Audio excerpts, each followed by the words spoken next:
Howdy folks, welcome to Bad GM's Campaign Build-Along. I'm the Bad GM Wayne Davis, and as you know by now, this is the show where we build an entire campaign from scratch for you to run for your group tonight. At present, we're building a campaign for Deadlands Classic, so if you're new to the podcast, you might want to dig out your Deadlands Classic books, head to your local used game book store, or head over to peginc.com to purchase PDFs of the materials we use in this show. And for the record, all you really need is a copy of the Player's Handbook and the Marshal's Guide. However, to this point, we have also utilized the City of Gloom supplement and the Smith and Robard supplement, which are also available at peginc.com. Okay, so I think I've sufficiently shilled for the company whose product we use in this show, and if we're being honest, aren't paying me for this, so let's move on. Then again, they haven't sent me a cease and desist letter, so I guess we're even. Alright, before we start building new stuff today, you know what we have to do? We need to recap what we created last week. Last week's build began with our group finally getting Francis Coulson alone and in their hands. Understanding that they had a limited amount of time to deal with him, they quickly decided whether to let him live or kill him. Pretty sure we both know what the group did, but I'm not going to pressure your group here. Before they did what they did, Coulson would have tried to save his skin by telling the group that the attack on Triumph was actually ordered by Archibald Warren, who is a friend of Brigham Young and a high-ranking member of the Mormon Church. He also shared that the Muffin Man is working to organize all of the disputed territories into a nation that he could use to take on the United States and Confederate States, and he mentioned that the mayor of Denver, who is the banker, knows all about it. Finally, he notes that someone on the board took out a bounty on the group with the Texas Rangers for $5,000. So after this little bit of business had been taken care of, the group needed to get out of Salt Lake City as quickly as possible, and the quickest way out was the Idaho state line. And riding was the only option because since they were wanted, trains and stagecoaches wouldn't be fast or anonymous enough. Once the group safely made it into Idaho, they made their next decision. If they were not working for O'Toole / the banker / the mayor of Denver, they could have gone back to Denver to kill him if they didn't already, then head to Little Rock and take on the Muffin Man, or they could have just gone to Little Rock, or they could head to Albuquerque and take on the Butcher. I know, that's a lot. Per our timeline, the group was working for O'Toole, so they returned to Denver. Skirting Utah Deseret due to their actions, it took about 20 days to return to Denver. Once they were there, they got word to Burt Norwood, who is O'Toole's right-hand man, to let them know they had finished the job. Also, if they tried to reach out to Teresa, they found out she is not in Denver. Norwood eventually meets with them and he makes them another offer. He gives them $3,000 and a folder. O'Toole wants Ezekiel Monroe, aka the Muffin Man, killed. He also states that O'Toole will pay them another $3,000 upon successful completion of the mission. Norwood also notes that O'Toole will take care of any and all bounties, though he'll suggest they stay out of Utah / Deseret for just a little bit. Yes, the group had a choice, but we're operating from the position that the group took the offer. We noted towards the end of the build that the folder they were given has information on Monroe's estate, his workers, the protection he has, and names of some friendly observers around Little Rock that might be good sources of information. And that was where we ended the last session. As we begin building this week, let's first break down exactly what's in the folder the group got from Mr. Norwood. The first couple of sheets lay out what they've been able to accumulate about Monroe's estate. Called Birdshaven Plantation, it's 1,500 acres located about 5 miles south of Little Rock. It's a legitimate business, growing wheat, corn, sorghum, and raising assorted cattle, hogs, and goats. It's also a thriving business, bringing in about $200,000 annually. Insofar as the layout, the main house, which is really big, sits in almost the exact center of the plantation, with the rest of the land basically sectioned out among the different productions. Each of those, we'll call them quadrants, has a barn on it, and there are also 2 other rather large 2-story houses on the property as well, equidistant from the main house. One of those houses workers who moved to the area from out of state because Monroe used housing as one of the selling points when he recruited people from outside the state of Arkansas.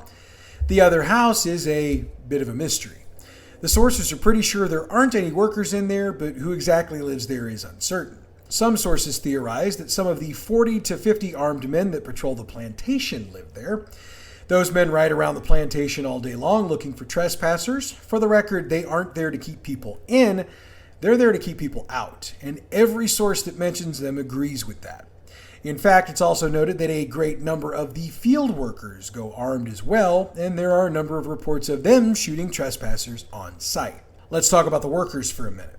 Monroe has well over 100 people working on the plantation. Most of them ride out from Little Rock every day to work their job, and they are very well compensated for their work, which means that the plantation has very little turnover. It's said there are at least a dozen or so workers that have been there since Monroe's father owned the ground, and he's been dead for nearly 20 years.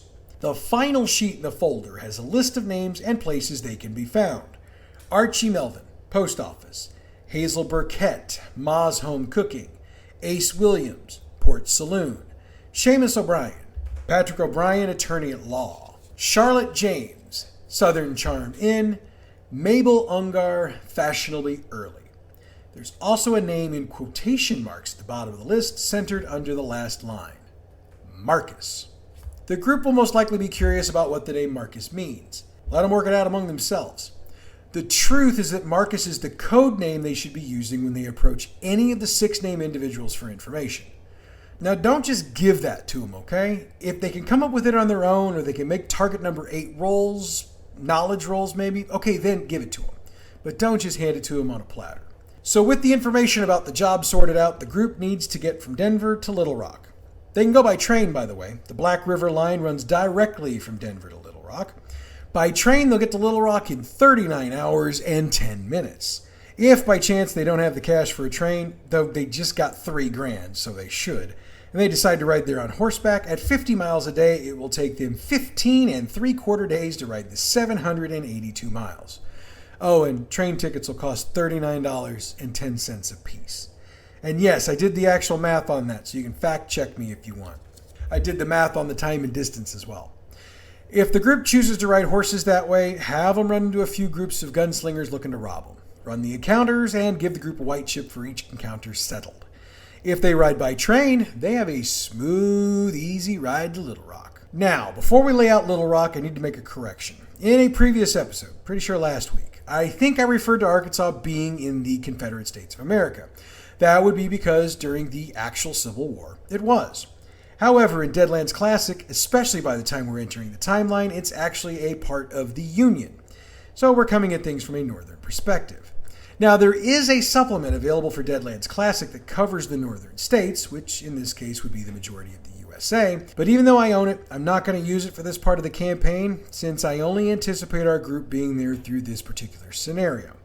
However, if you're so inclined to do so, check it out at peginc.com, which is Pinnacle Entertainment's official website. Dang, these guys are getting a heck of a plug today. Maybe I need to reach out to somebody for a sponsorship. Anyway, we're going to build a basic outline of Little Rock on our own, using the approximate population of the city to determine what it would look like. Now, we're not going to get too specific, because our group shouldn't need too many amenities while they're in Little Rock. After all, they're in town for a very specific reason, and once they've accomplished the goal they're there for, it's back to the disputed territories. So I had to break out my Google Foo for this one, and my thanks to Scott, who is not only one of my best friends on planet Earth, but also one of the players in my game, for coming up with that term, or maybe stealing it from someplace. But anyway, in 1870, the population of Little Rock was about 12,000 people. By 1890, it had risen to 25,874. So what I did in a very unscientific manner was to subtract the 1870 population from the 1890 population and came up with a difference of 13,874. I then divided that by 20 since there were 20 years between the two census numbers. That gives us a number of 693.7. I rounded down to 693. Then I multiplied 693 by 6 because we're playing in the year 1876, and we wound up with 4,162. So, adding that to our 1870 population number, we're estimating the population of Little Rock in 1876 at 16,162, which means all in all, that's a pretty decent sized city. And yes, I realize that number is probably larger than the actual population was at the time, especially since I wasn't using a very scientific method to come up with the number. Sometimes in game creation, you just have to go with what you've got the ability to do, and I'm not an expert in population growth. Okay, so getting into our quick build of the city. With a population that large, we can assume that the city is unofficially comprised of higher class, middle class, and lower class, or poor, sections. That's something that pretty much holds true for major cities around the country today, so there's no reason to believe it was any different then.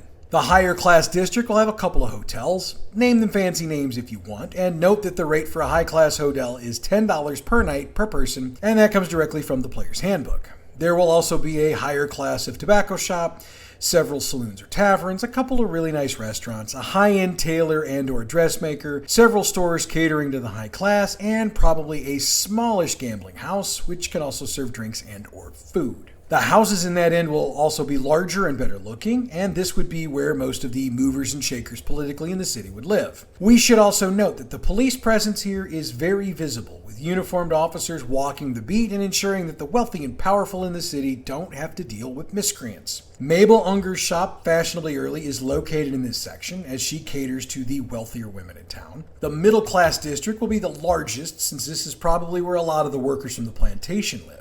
They can afford it because, as we noted before, the pay is really good for the time and it buys loyalty and continued service. The rest of our contacts, minus the post office, will be in this section. There will also be 2 or 3 more hotels, plus a boarding house or 2, and rates for the hotels would be $5 a night per person, while the boarding houses run $3 a night with meals included. Smallish restaurants, taverns, and saloons dot the district as well, and I'd argue there's probably a bar of some type on just about every corner. There are general stores here, as well as tobacco shops, tailors, gambling halls, and other enticing businesses. The police presence here isn't nearly as heavy as it is in the wealthy district. There are a few beat cops here, but it also takes a few minutes to get a response. And while they are interested in keeping the peace, they're also more willing to look the other way over what might be considered minor offenses. The poor district, while smaller than the other two, is very compact. You're not going to find a lot of businesses here. There's probably one hotel with $2 a night for lodging. It's fair to say there's probably also a boarding house or 2, and they're not the best, but they do serve meals. There's also 1 or 2 restaurants, but their menus will be rather basic and cheap. Then again, cheap food doesn't necessarily mean bad food. Police presence in this area is basically nil. So long as nobody gets killed, cops don't make their presence felt here much. And even if they do, they're not typically too concerned about poor-on-poor crime. Now, I know I said divide the city into 3 districts, but we need to carve out a piece at the northwestern portion of the city, which I would say takes a piece out of both the wealthy and middle class districts. This is where the railroad passes by, so there's going to be a train station there, along with the post office, so that's where the group's last contact on the list will be. The stables and the blacksmith are going to also be here, and that's more because it's the outskirts of town, which means the smoke from his forges will blow away from the city rather than into it. The city hall and police station will also be here, as it's sort of a de facto government district, which means there are also officers patrolling the area frequently, as well as guards hired by the rail line to keep the peace on railroad property. Oh, and if it comes up, stagecoaches also post up here, since they tend to be wherever the main areas for transportation seem to be. Don't believe me? Head to the airport and tell me there aren't more taxis hanging out there than in any other single area of your city. I'll wait. And I know I didn't name a lot of the businesses here. That by design. For my group, there probably going to be no nonsense about this and only go where they need to go in town. In that case, taking the time to fill out the town the way we did with Triumph would be a waste of time and energy that could be better used coming up with the rest of the scenario. However, if you've got a group that loves exploring every nook and cranny of the city, you might want to take the time to draw out the city on graph paper or whatever medium you use to make maps. One suggestion though, because I think it might save your sanity if you do this: run the streets north, south, and east, west. Most cities were initially laid out like this, unless you live in the northeastern part of the U.S. It was the fastest, easiest way to grid out a city for selling lots, so it was used frequently once the U.S. began to expand west. Okay, so with city design out of the way, let's get back to this week's exciting adventure.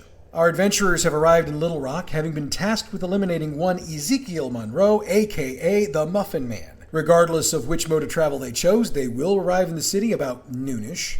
The only difference is on what day. First thing they'll probably want to do is secure lodging and speak to the sources from their folder. So have them pick a hotel or boarding house off your list. For the sake of ease, let's just assume that wherever they want to stay, they've got enough rooms for all of the party. That's doubly true if they tend to double up in rooms to save money. Once that's done, if they want a meal or a drink before getting to work, let them do that. But I'd suggest to them, subtly if possible, they're probably going to need to get to it at some point. I'm not going to assume I know what order your group is going to want to hit up the contacts in, but it should be easily assumed they're going to want to hit the post office and the lawyer's office first, as they'll be the first ones to close for the day. Otherwise, any order should work. I'm going to just lay them out in the order that I listed them earlier, so use them in whatever order your group chooses to go in. And for the record, none of the contacts will discuss anything with the group until or unless they use the Marcus name in some manner or fashion. If the group doesn't use it or hasn't figured it out, the contacts will speak about their business and the city itself, but they won't give any of the details they have about Monroe, the plantation, or anything they might need. All right, Archie Melvin. When the group arrives at the post office, Melvin is the only worker at the desk. He's a 30-something male, about as average looking as you can be, which means you would not take note of him if you saw him in a crowd of people. He's just one of those folks that just blends in. The only reason why he isn't blending in here is because he's the only one behind the counter and he's wearing a uniform. His info is that the plantation has been getting in crates from the Colt Manufacturing Company. He knows that pretty much the only thing Colt makes is weapons, and with the number of crates they've gotten in over the last few weeks, he's curious as to why a plantation owner needs that many weapons. He says he knows there were 6 crates for sure, but since Monroe had a man at the office to pick them up as soon as they arrived, he was unable to either fully count them or determine what was in them. He'll also note that he's seen some delivery men and women come through town the past couple of weeks headed for the plantation, so whatever's going on over there, they're doing it big. Hazel Burkett. She's an older woman. The group would guess between 40 and 50, but the truth is she's 65. Needless to say, she looks like she's aged well. She dresses very conservatively, with long dresses with high collars. She has a nephew who works on the plantation, and she overheard him talking to his wife about some of the things he's seen going on there recently. It was noted that Mr. Monroe hasn't been seen outside in nearly a month, but everyone knows he's there because his personal carriage is still on site. What they have seen are more armed men around the main house. However, these aren't the armed guards that defend and protect the plantation. These men are dressed in some sort of uniform, which has a red and black color scheme. These men do not associate with any of the plantation guards, and certainly won't give the field workers the time of day. Ace Williams. The owner of the Port Saloon is also the bartender. A balding man, Ace is African American and in his mid-40s. He is a veteran of the Civil War and is one of the few Civil War vets you've run into thus far who doesn't seem to have bad memories of the war. It's not that he necessarily enjoyed every minute of it, he just didn't have nearly as many horrific experiences. Being the bartender in a saloon, Ace hears a lot of things from a lot of people. From listening to the various workers at the plantation who drink in his bar, he's been able to piece together that the plantation isn't producing as much from its various crops over the past couple of years. However, it doesn't seem that Monroe is overly concerned about it, nor do any of his plantation managers seem to be very concerned. He also notes he's heard from other tavern owners in town that the plantation seems to keep making the same amounts of money year after year. So he's curious. How's that possible? Seamus O'Brien. While he's first-generation American, his Irish brogue is still rather thick.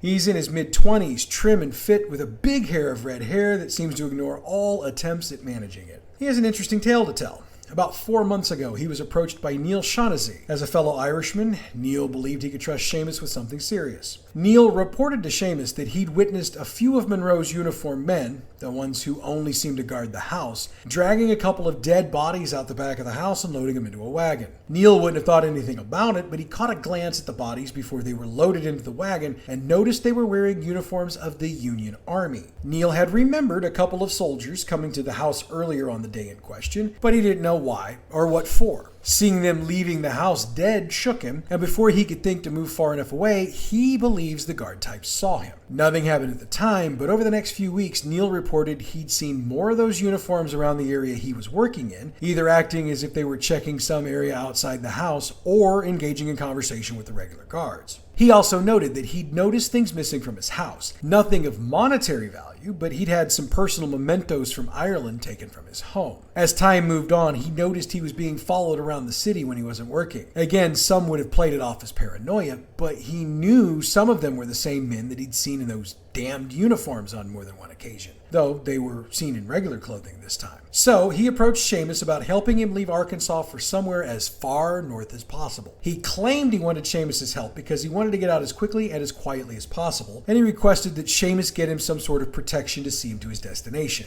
Seamus reports that he believes, seriously, that Neil believed he was in serious danger. This was confirmed to him when Seamus came up missing the day they were supposed to meet to discuss what O'Brien had come up for a departure plan. He reports he'd arranged for a couple of Irish bounty hunters he knows to come to town and escort Shaughnessy to Montana, where he'd arranged for him to work as a ranch hand on a ranch owned by a cousin of his. Now, some might say Shaughnessy got cold feet and rabbited on his own. O'Brien disagrees and shows the group a couple of Irish trinkets to prove his point. He notes they're from the stash Shaughnessy reported stolen and states they showed up in his office a couple of days after Shaughnessy's disappearance. So whatever is going on at that plantation, he doesn't believe it's good. However, without proof, there's no way he's going to try to push against him. Charlotte James.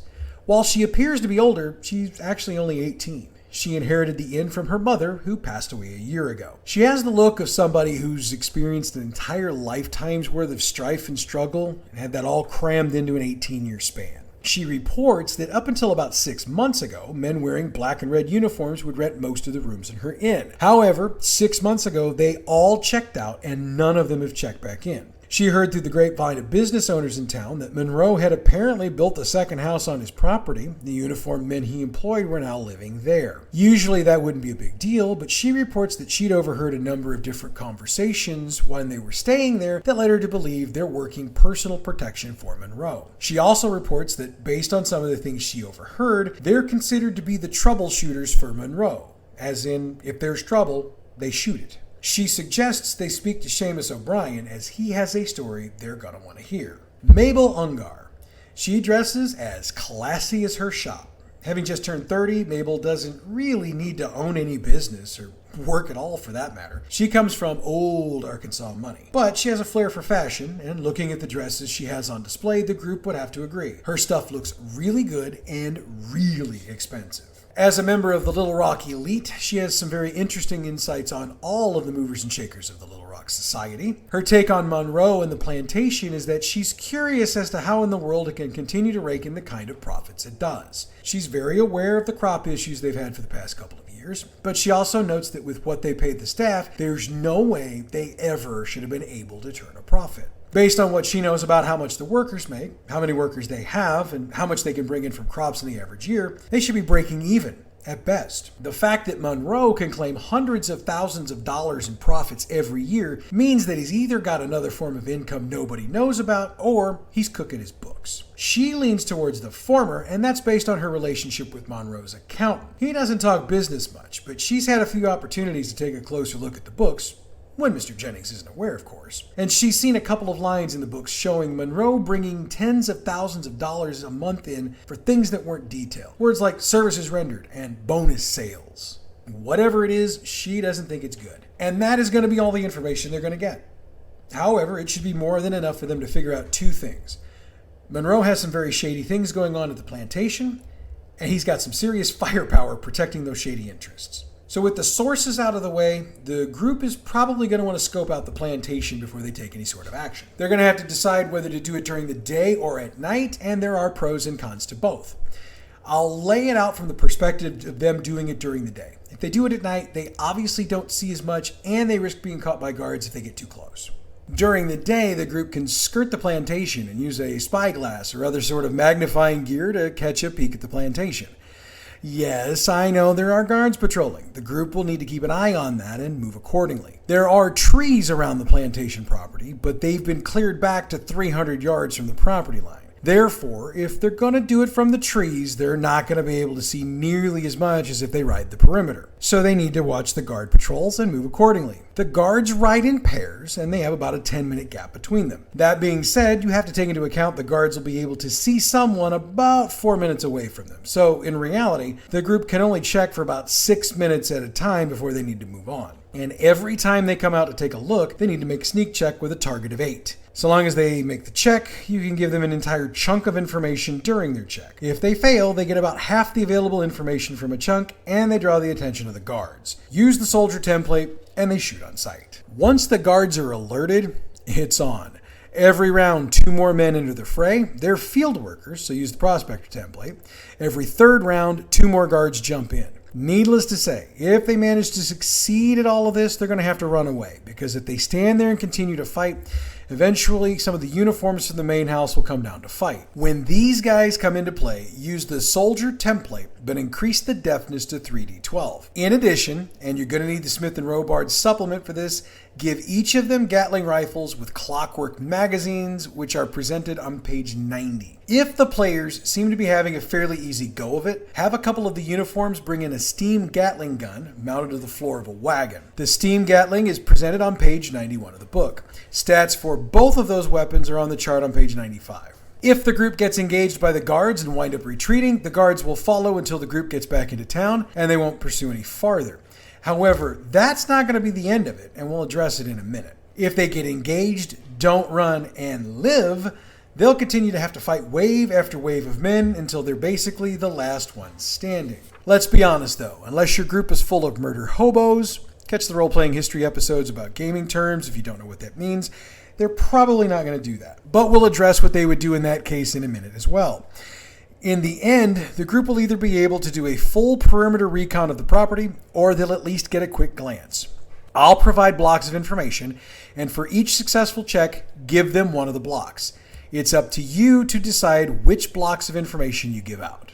They notice there are way more uniformed men around the main house than they were led to believe. An exact count is difficult, but they make out at least 40 different men that came out of the house to patrol around it from time to time.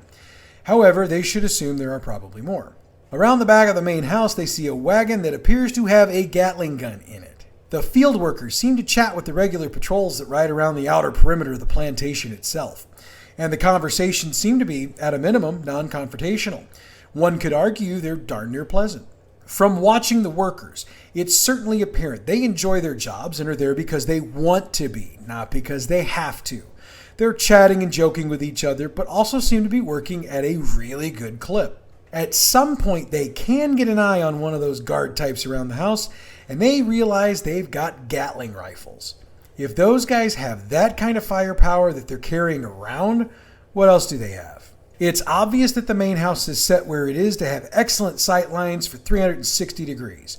There's no good way to approach this house during the day without being seen, and night, probably questionable as well. All right, that's all the information. So with that out of the way, let's address two of the possible outcomes of their recon, as I mentioned a moment ago. If the group has to run away from the engagement, give them the feeling that they got away clean. They might want to change hotels, just in case, or do whatever they think they need to do to try to keep themselves relatively anonymous. Let them think they've succeeded. You can have them make rolls for disguise or whatever, but don't give them a target number. When they give you the result, give everyone the exact same answer. You're sure you're good. Or, yeah, you're pretty sure you did it. Some variation on that. Make them believe that they did it. The truth is that they didn't get away. Once the sun goes down, a party of the uniformed soldier types equal to the size of the party come into town in regular clothing. They are looking for the group, but are being as subtle and as discreet as possible. When they find the group is up to you, but I'd make it happen at the most inopportune time. And what do I mean by that? For me, it would be if the group is drinking and or gambling, because that would be a point at which they've probably let their guard down a little. Even better, they can be found when they're sleeping. Either way, the bad guys get a free round of actions on the players, unless they're expecting trouble, in which case it's normal initiative, as we call it. The fight will draw in the law, and if the group can smooth talk their way through it, you know what rolls to use, target number's 10. They'll be dealing with cops who aren't fans of Monroe and will help them dispose of the bodies and make everything disappear. That will allow the group to move on and begin their planning for how to get to Monroe. If by chance they get a hold of a member of the guard and want to try to get information out of him, first off, good luck. These guys don't want to talk. But if any member of the group can succeed on a target number 13 roll, again, you know which stats to use, they can get any of the information blocks they were unable to get, but they get no information. If the law shows up and they fail at their rolls, they will all go to jail. And depending on how many dead bodies there are going to be a number of murder charges, because these cops are fans of Monroe and are going to make Monroe's men's problems go away, and your groups get a lot worse. That'll change the way we run this game. Might have to do that as a supplement. I don't know. Okay, so for what happens next, let's fast forward to the planning stages for this deal. Before we do that, let's deal with what happens if the group manages to survive the waves of men who come to attack them.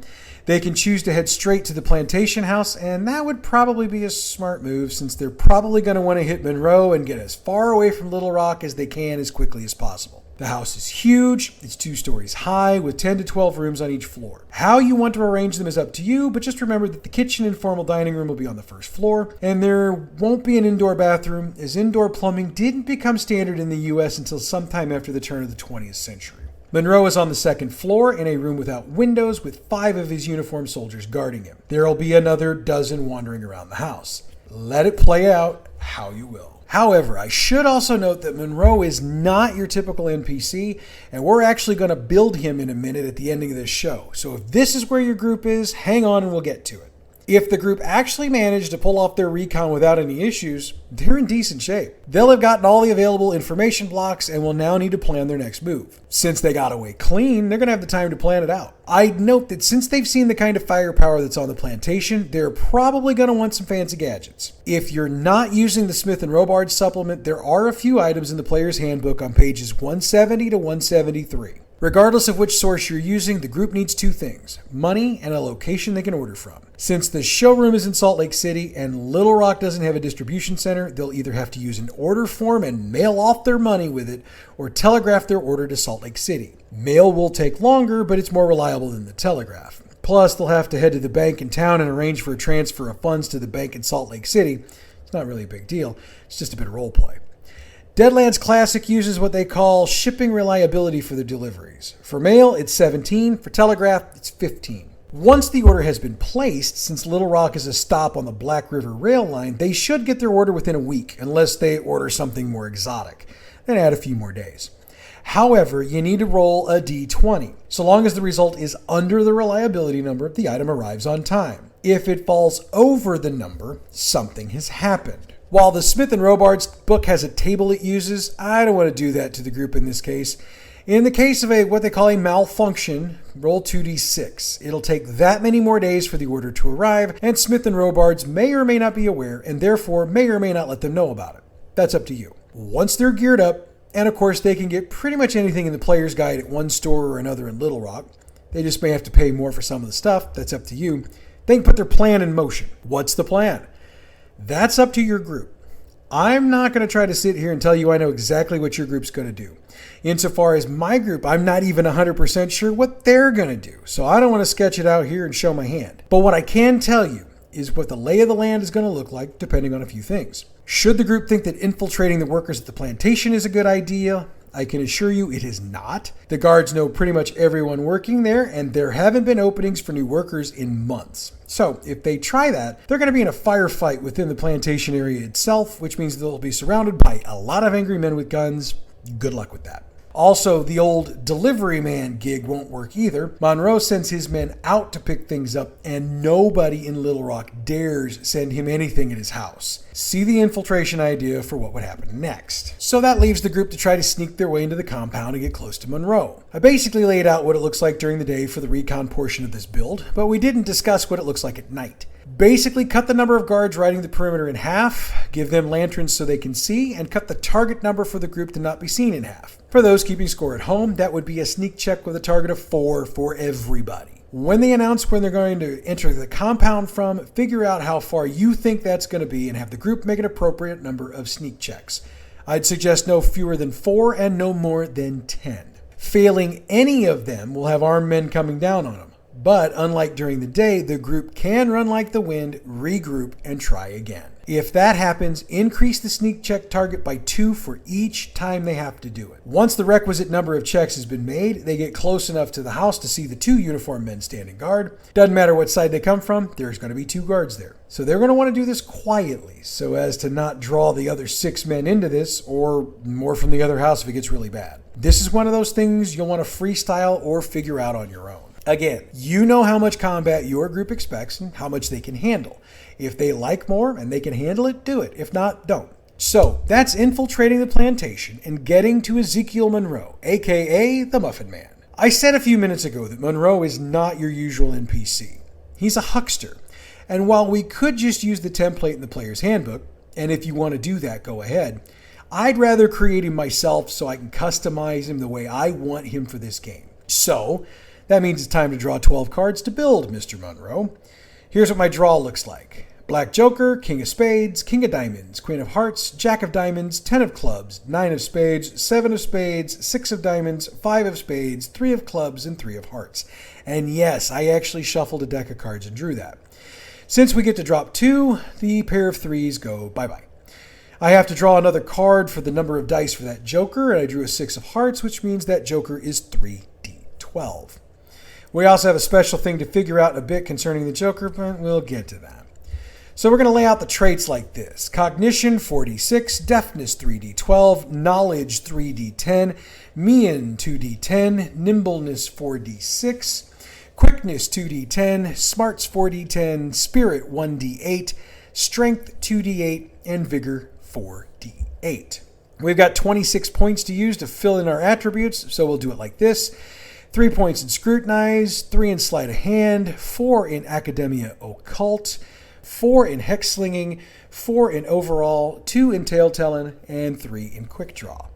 And I need to point out that you won't find Hexlingen on your character sheet. I wrote it in under the Knowledge trait, but where you put it isn't that important because hexes use different traits for different hexes.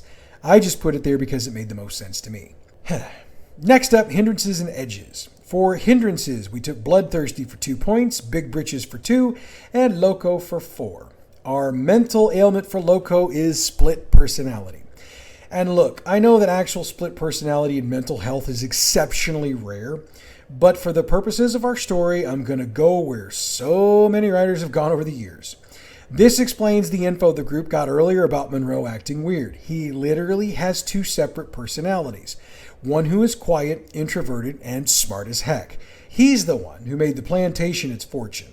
The other personality is the extrovert who makes lousy decisions. Now let's put some edges together to try to make Monroe somewhat redeemable. First off, to make him a huckster, we need to take Arcane Background, so we'll spend 3 points. We'll take the Voice for a point. If you want to know how cool this can be, this is the power Scott uses in my group to get people to frequently do what he wants them to do. Keen is next for 3 points. And because we've got a point left and I didn't want to put anything into aptitudes, we took Nerves of Steel for a point. Next, we would usually take the time to put his background together, but since the group will get some of that from the paperwork they'll dig up after dealing with him, we're going to leave that blank for now. That brings us to gear. Normally, we'd be stuck with $250 for gear, but since Monroe owns the plantation and has access to money, we're going to gear him up with some special stuff. He's wearing a bulletproof vest, and the details for that are on page 170 of the Player's Handbook. He's also carrying 2 Gatling pistols, and they're fully loaded. The stats for that are on page 78 of the Player's Handbook.